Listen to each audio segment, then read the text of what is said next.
Hello viewers, কেমন আছেন? আশা করি সবাই ভালো আছেন, সুস্থ আছেন। ভিউয়ার্স, আমরা সবাই জানি কিছুদিন আগে সোমালিয়ান জলদস্যুদের হাতে বন্দী হয়েছে বাংলাদেশের একটি জাহাজ এবং বড় অঙ্কের মুক্তিপণ দাবি করেছে। ফলে জাহাজের সকল সদস্য এখন জীবন মরণের সন্ধিক্ষণে দাঁড়িয়ে আছে। ভিউয়ার্স, এটা সোমালিয়ার এই জলদস্যুদের প্রথম আক্রমণ নয়। ইতিহাসের পাতায় লেখা আছে তাদের এই বর্বরতা, কিন্তু এই জলদস্যুদের একটা টিম দমাতে পারেনি ক্যাপ্টেন রিচার্ড ফিলিপসকে। হ্যাঁ ভিউয়ার্স, 2009 সালে সোমালিয়া উপকূলের ভয়ঙ্কর দস্যুদের কবলে পড়েছিল ক্যাপ্টেন রিচার্ড ফিলিপস। তার জীবনের ঝুঁকি নিয়ে সহকর্মীদের বাঁচিয়ে নেয়ার এক লোমহর্ষক সত্যিকারের ঘটনা নিয়ে 2013 সালে নির্মিত হয়েছে সিনেমা ক্যাপ্টেন ফিলিপস। শুরুটা 2009 সালের মার্চের 28 তারিখ। ক্যাপ্টেন ফিলিপস নিজের প্রয়োজনীয় জিনিসপত্র গুছিয়ে জাহাজে যাত্রার উদ্দেশ্যে বাসা থেকে বের হয়, সাথে তার স্ত্রী। ছেলেমেয়েদের ভবিষ্যৎ নিয়ে আলোচনা করতে করতে তারা পৌঁছে যায় বন্দরে। দুজন দুজনকে বিদায় জানিয়ে যে যার পথে এগিয়ে যায়। তবে গল্পের শুরু সোমালিয়ার এক সমুদ্র সৈকতে। একদল লোক হাতে অস্ত্র নিয়ে বসে আছে। হঠাৎ তাদের দিকে এগিয়ে আসে কয়েকটা গাড়ি দেখে তারা ছুটোছুটি শুরু করে। এই গাড়িতে আছে তাদের লিডার। গাড়ি থেকে লিডারের চেলাগুলো অস্ত্রশস্ত্র নিয়ে বেরিয়ে আসে আর গ্রামবাসীকে জিজ্ঞেস করে কেন তারা এখনো জাহাজ লুট করতে যায়নি। এক্ষুনি যেন তারা বেরিয়ে পড়ে আর সমুদ্র থেকে বড়সড় একটা জাহাজ নিয়ে আসে, না হলে সবাইকে জবাবদিহি করতে হবে, এমনকি মরতেও হতে পারে। এরা সবাই সোমালিয়ার কুখ্যাত জলদস্যু। এদের একজন মুসি সমুদ্রে যাওয়ার জন্য সে নিজের সাথে নেয়ার জন্য টিম বানায়। গ্রামের সবাই মুসির সাথে এই অভিযানে যেতে চাচ্ছে, তবে তার দরকার হাট্টা গাট্টা লোক। সে বেছে বেছে কয়েকজনকে নিয়ে উঠে পড়ে জাহাজে। এদিকে ওমানের সালালা পোর্টে পৌঁছায় ক্যাপ্টেন ফিলিপস। সহকর্মীদের সাথে যাত্রাপথের ম্যাপ দেখে নেয় এক নজর। এবার তাদের গন্তব্য সোকোর্তো হয়ে সোমালিয়া উপকূল ধরে মুম্বাসা। সোমালিয়ার নাম শুনে ফিলিপস নিরাপত্তার দিকে আরও একটু জোর দেওয়ার নির্দেশ দেয়। এরপর সব ঠিকঠাক করে তাদের জাহাজ আলাবামা যাত্রা শুরু করে। ফিলিপস জাহাজে ঘুরে ঘুরে সবকিছু চেক করে নেয়। এদিকে মুসিরাও একটা বড় জাহাজ আর দুটো ছোট ছোট বোট নিয়ে পিছু করে জাহাজগুলো। কিছু দূর যাওয়ার পর দস্যুরা অন্য জাহাজগুলোর অবস্থান দেখা শুরু করে, কিন্তু সব জাহাজগুলো পাশাপাশি দেখে তারা ঘাবড়ে যায়। এভাবে আক্রমণ করা অসম্ভব। নজরদারি করতে করতে তাদের চোখ পড়ে ক্যাপ্টেন ফিলিপসের জাহাজ আলাবামা, যেটা অন্যদের থেকে পুরোপুরি আলাদা। এদিকে ফিলিপও বুদ্ধিমান ক্যাপ্টেন। সে তার ক্রুদের পরীক্ষা করার জন্য একটা মিথ্যে অ্যালার্ট দিয়ে সবাইকে জড়ো করে। সে দেখতে চাচ্ছিল জলদস্যুদের আক্রমণে জরুরি মুহূর্তে ক্রুরা কেমন রেসপন্স করবে। পরীক্ষা নেওয়ার আগে জাহাজের রিডারে সত্যিকারের দস্যু জাহাজের সিগন্যাল দেখা যায়। সে বুঝতে পারে কেউ তাদের ফলো করছে। ক্যাপ্টেন চিফকে ফোন করে জানিয়ে দেয় বিপদ আসতে চলেছে। দস্যু জাহাজের গতিবিধি বোঝার জন্য তারা তাদের জাহাজ 5 ডিগ্রি বামে ঘোরায়। সাথে সাথে দস্যুরাও জাহাজ ঘুরিয়ে ফেলে। ক্যাপ্টেন সব ক্রুকে নিজস্ব পজিশন নেওয়ার নির্দেশ দেয়। এটা কোনো পরীক্ষা না, সত্যিকারের ইমার্জেন্সি সিচুয়েশন। ক্যাপ্টেন দূরবীনে দেখতে পায় দুটো বোট এগিয়ে আসছে। এরপর তারা নৌ পুলিশের সাথে যোগাযোগ করে বোট দুটোর কথা জানায়। এর পেছনে বড় জাহাজও থাকতে পারে। নৌ পুলিশ ক্যাপ্টেনকে জাহাজের সব দরজা বন্ধ রাখতে বলে আর হোস পাইপগুলো রেডি করতে বলে। তাদের মনে হয় এগুলো মাছ ধরার বোট, কিন্তু ক্যাপ্টেন নিশ্চিত এরা জলদস্যু। মুসিদের বোট দ্রুত এগিয়ে আসছে। ক্যাপ্টেনও ঘাবড়ে গেছে। সে দ্রুত জাহাজের স্পিড বাড়িয়ে দেওয়ার নির্দেশ দেয়। দিশেহারা হলেও সে আরেকটা চালাকি করে। সে জানতো জলদস্যুরা তাদের ফ্রিকোয়েন্সি হ্যাক করে তাদের সব কথা শুনতে পাচ্ছে। এটার সুযোগ নিয়েই সে ফোন কানে নিয়ে নিজেই ভয়েস চেঞ্জ করে যুদ্ধ জাহাজের সাথে কথা বলার নাটক করে। এমনকি দস্যুদের শোনায় 5 মিনিটের মধ্যে হেলিকপ্টার আসছে। তার বুদ্ধি কাজে লেগেছে।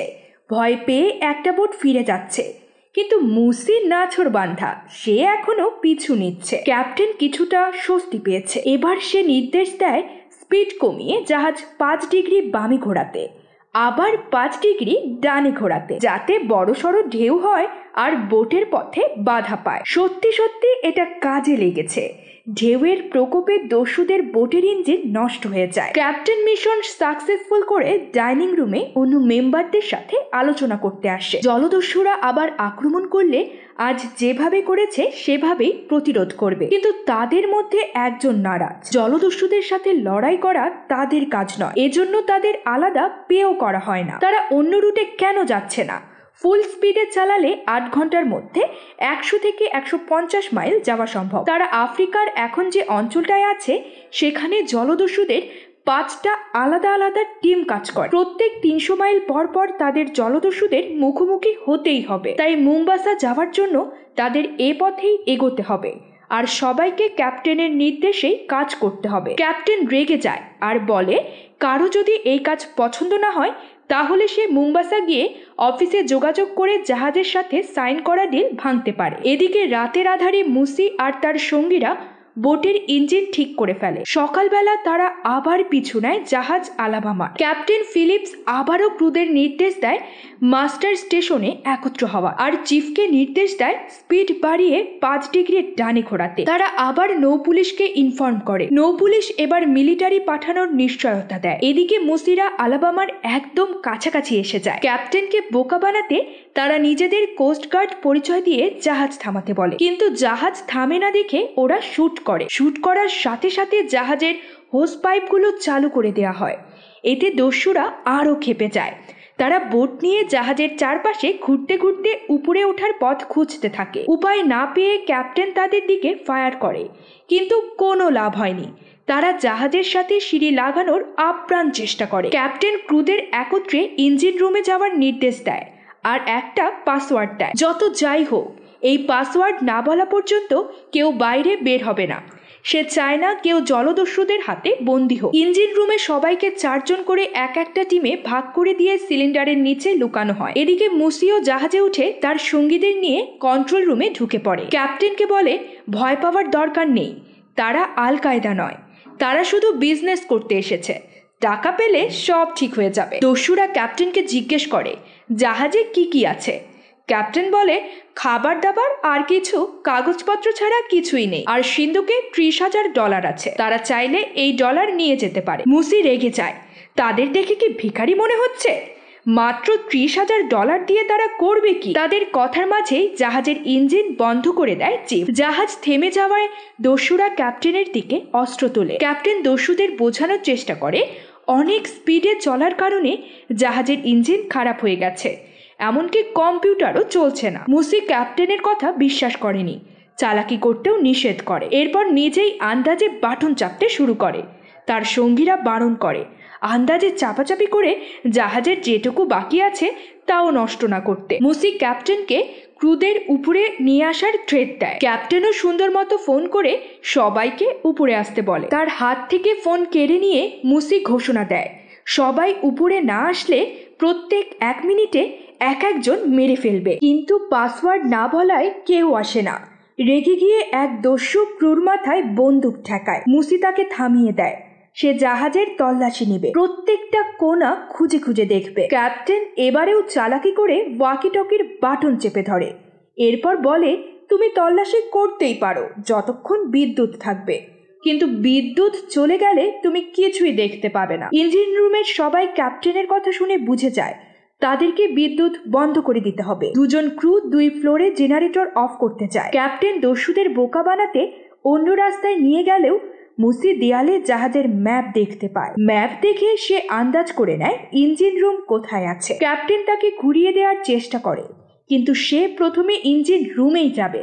তার মনে হচ্ছে ওখানেই ঘাপলা আছে। ক্যাপ্টেন আবারও বলে, ওখানে প্রচুর গরম, যেতে হলে পানি নিয়ে যেতে হবে, আর পানি আনতে নিচের ডেকে যেতে হবে। পানি নিতে এসে ক্যাপ্টেন টের পায় তাদের এক ক্রু এখানে আছে। সে ইশারা ইঙ্গিতে ক্রুকে জানিয়ে দেয় একজন দস্যু খালি পায়ে আছে, তার পায়ে যে কোনো সময় যে কোনো কিছু বিঁধে যেতে পারে। বলতে বলতে সে মুসিকে নিয়ে সেখান থেকে বেরিয়ে যায়। সাথে সাথে ক্রু ইঞ্জিন রুমে থাকা অন্যদের জানিয়ে দেয় কাচের টুকরোর ব্যবস্থা করতে। যেই বলা সেই কাজ।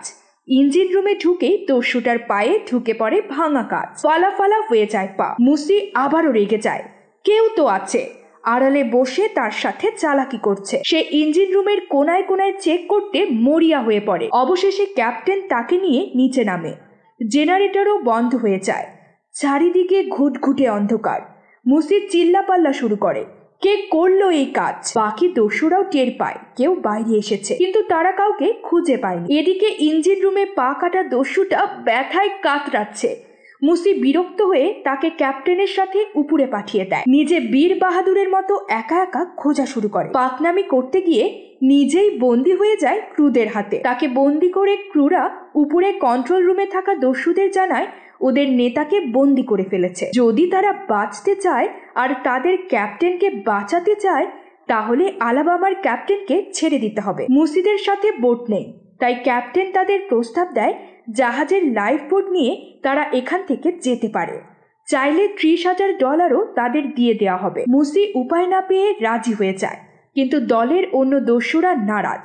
মাত্র 30,000-এ কিচ্ছু হবে না, তাদের $1,000,000 লাগবে। ক্রু সিন্ধুকে থাকা $30,000 তাদের হাতে তুলে দেয়। ক্যাপ্টেন নিজের লাইফ বোটে ঢুকে দস্যুদের এটা চালানো বুঝিয়ে দেয়। এটাই ক্যাপ্টেনের ভুল। শর্ত ছিল মুসিকে ছেড়ে দেওয়ার পর ক্যাপ্টেন উপরে উঠে আসবে। মুসি ফিরে আসলেও দস্যুদের একজন বন্দুকের বাটের আঘাতে ক্যাপ্টেনকে ঘায়েল করে। দ্রুত লাইফ বোটের দরজা লাগিয়ে ঝাঁপ দেয় সমুদ্রে। মুহূর্তের মধ্যে ইউএস নেভির কাছে খবর পৌঁছে যায় ক্যাপ্টেন ফিলিপস 4 জন জলদস্যুর হাতে বন্দী। তাকে অপহরণ করে নিজেদের ডেরায় নিয়ে যাচ্ছে। তারা একবার সোমালিয়া পৌঁছাতে পারলে ক্যাপ্টেনের কোম্পানির কাছে মোটা টাকা মুক্তিপণ দাবি করতে পারবে। এদিকে জাহাজ আলাবামাও পিছু নিয়েছে লাইফ বোটের।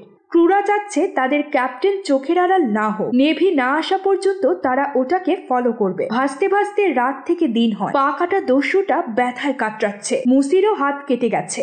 ক্যাপ্টেন মুসির হাতে ফার্স্ট এইড দিতে চাইলেও সে চিকিৎসা নিতে রাজি না, কিন্তু পা কাটা দস্যুর কষ্ট সহ্য করতে পারেনি, তাই তাকে চিকিৎসা দেওয়ার অনুমতি দেয়। ফার্স্ট এইডের প্যাকেটের ছুরি দেখে ব্যান্ডেজ শেষ না করে ছেলেটাকে সরিয়ে দেয় অন্য দস্যু। ইউএস নেভির কাছে উপরমহল থেকে আদেশ আসে যে কোনো মূল্যে ক্যাপ্টেনকে সোমালিয়া নেয়ার আগেই উদ্ধার করতে হবে। দস্যুরা তাদের লিডারের সাথে যোগাযোগ করতে পারছে না। এদিকে বোটও ধীরে ধীরে চলছে। অনেকক্ষণ পর তারা লিডারের সাথে যোগাযোগ করতে পারলেও সে কোনো সাহায্য করতে পারবে না। মুসিদের নিজেদের দায়িত্বে ক্যাপ্টেনকে উপকূলে নিয়ে যেতে হবে। ক্যাপ্টেন বুঝতে পারে দস্যুদের নিজেদের মধ্যে কিছু সমস্যা হয়েছে। বোটের মধ্যে খাবারের অভাব দেখা দেয়, পানিও কমে আসে, এমনকি বাতাসের অভাবে সবার দম বন্ধ হওয়ার জোগাড়। দিশেহারা হয়ে একজন বোটের গ্লাস ভেঙে ফেলে। হঠাৎ সাইরেন বাজিয়ে লাইফ বোটের কাছাকাছি এসে পড়ে ইউএস নেভি।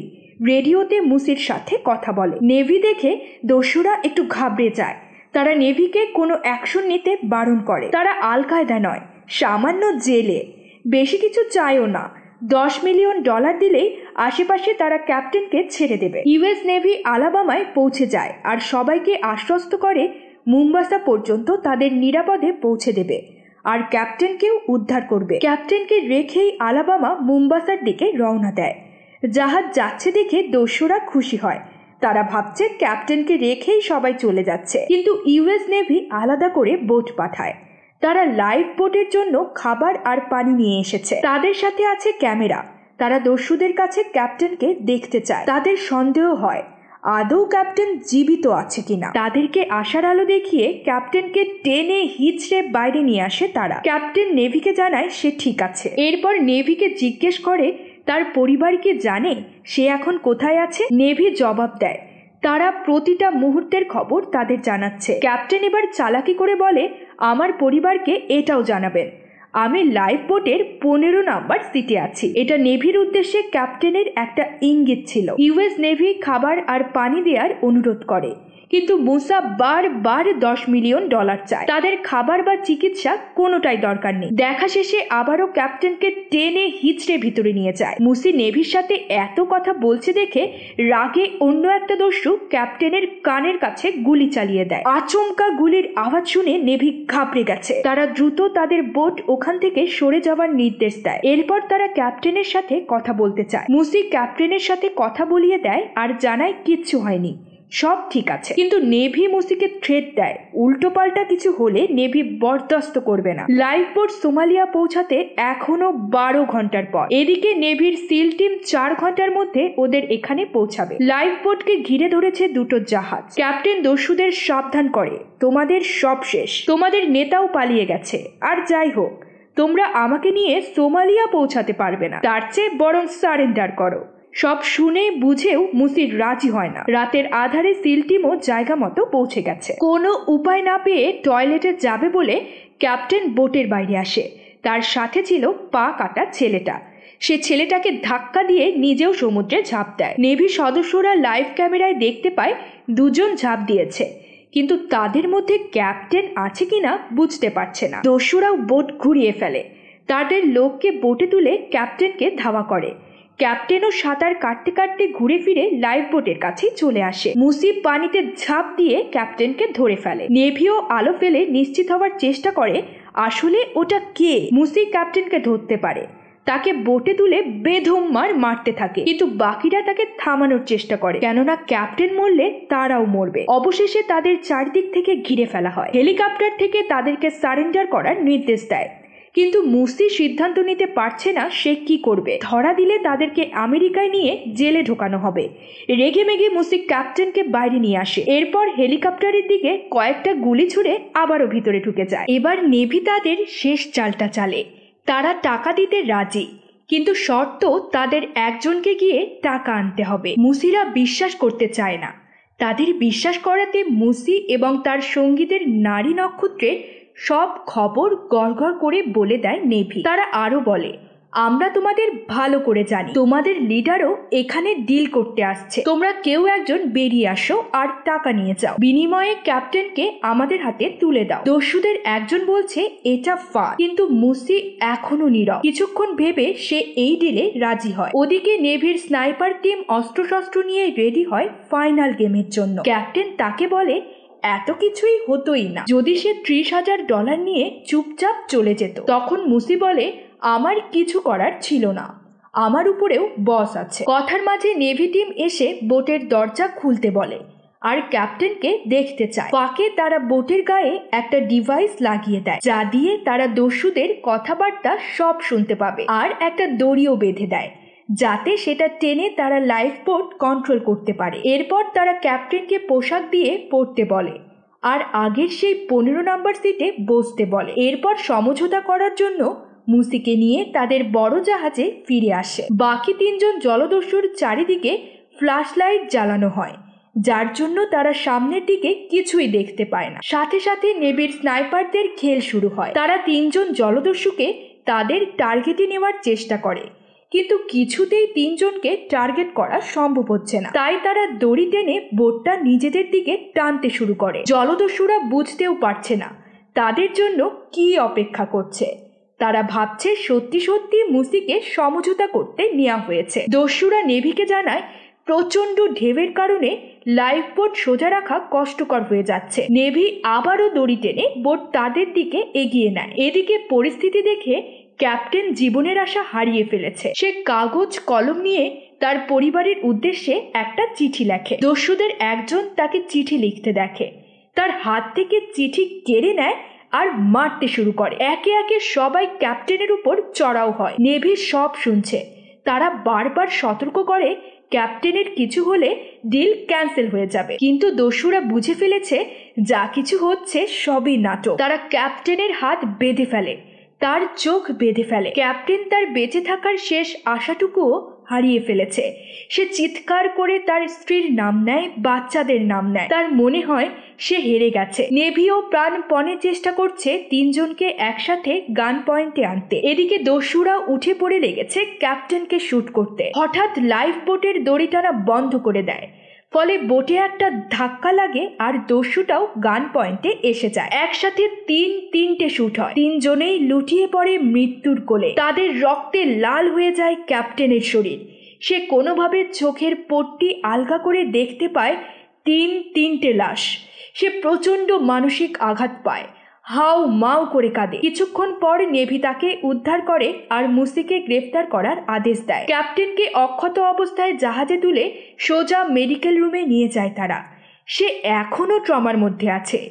নিজের শরীরে অন্যদের রক্ত দেখে সে ভেঙে পড়েছে। এখনো বিশ্বাস করতে পারছে না সে বেঁচে আছে। বারবার নিজের পরিবারকেও স্মরণ করে। ডাক্তারও তাকে সান্ত্বনা দেয় সব ঠিক হয়ে যাবে। তার চিকিৎসা চলতে চলতে হ্যাপি এন্ডিং হয় লোমহর্ষক মুভিতে। পরবর্তীতে আমেরিকান বিচার সভায় মুসির 33 বছরের সাজা হয়। ভিউয়ার, সোমালিয়ান এই জলদস্যুরা নিজেদের সুবিধার্থে মানুষের জান নিতেও পিছপা হয় না। আমাদের বাংলাদেশি সকল নাবিক ভাইদের অক্ষত অবস্থায় মুক্তি কামনা করে শেষ করছি আজকের ভিডিও। আল্লাহ হাফেজ।